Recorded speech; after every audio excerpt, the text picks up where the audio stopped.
collapse here. All right. In the Impact segment tonight, there's a group called the Clarion Project, which is dedicated to exposing the dangers of Islamic extremism. Recently, we asked Clarion to pinpoint for us 5 dangerous situations here in the USA. With us, Ryan Morrow, National Security Analyst for the Clarion Project.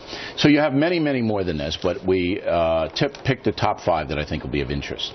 The first one is in Hancock, New York, about 145 miles northwest of Manhattan. What's going up in Hancock? There's actually a place there called Islamberg. They have a sign that says, "Welcome to Islamberg." It's about a 60, 70-acre large compound, and it's the headquarters for a group called Muslims of the Americas that follows a radical cleric in Pakistan. The videotape that's on the screen is something that was given to me by law enforcement, showing them engaging in guerrilla warfare training at that Islamberg compound. Okay, so Islamberg, upstate New York, they have weapons. It's private property. Right. All right, they're training on the property. Can the authorities do anything about it?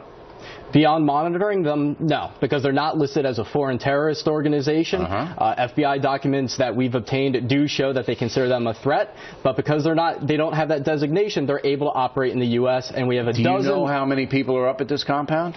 That specific one, no, but the estimates of the number of members that this group has across the country, they say they have 22 of these places across the country, is somewhere around 3,000. Training ground. Wow. All right, now we have the Dar alHijrah Islamic Center in Falls Church, Virginia. What's going on there? Right, a history of radical leadership over there. Anwar al-Awlaki used to be their imam before he went over and he joined al-Qaeda.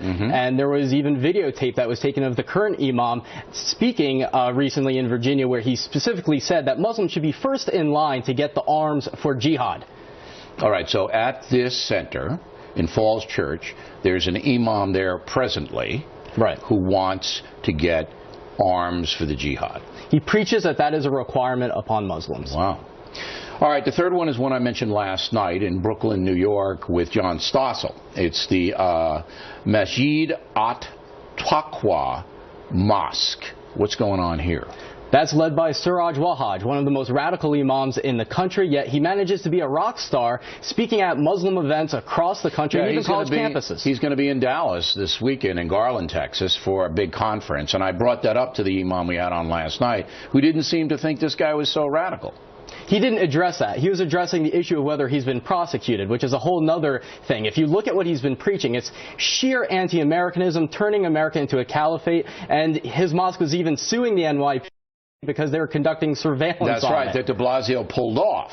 So this is a bad hombre, as I said to Sasa last night. Then there's another one in New York City. This is in Jamaica, Queens, the Islamic Circle of North America. What's this all about? This is a major organization with origins in Pakistan, with an Islamist group over there. Polls show that only about 2% of Muslim Americans say that this group represents them, but they're one of the most well-organized there. One of the leaders was actually indicted on war crimes in Bangladesh, and we have a copy of one of their teaching guides that tells Muslims to engage in deception in order to advance the jihadist cause and to implement Sharia governance. All right, then this comes out of Queens, right? This out of this mosque. This is the that's center. The headquarters. That's yes. the headquarters.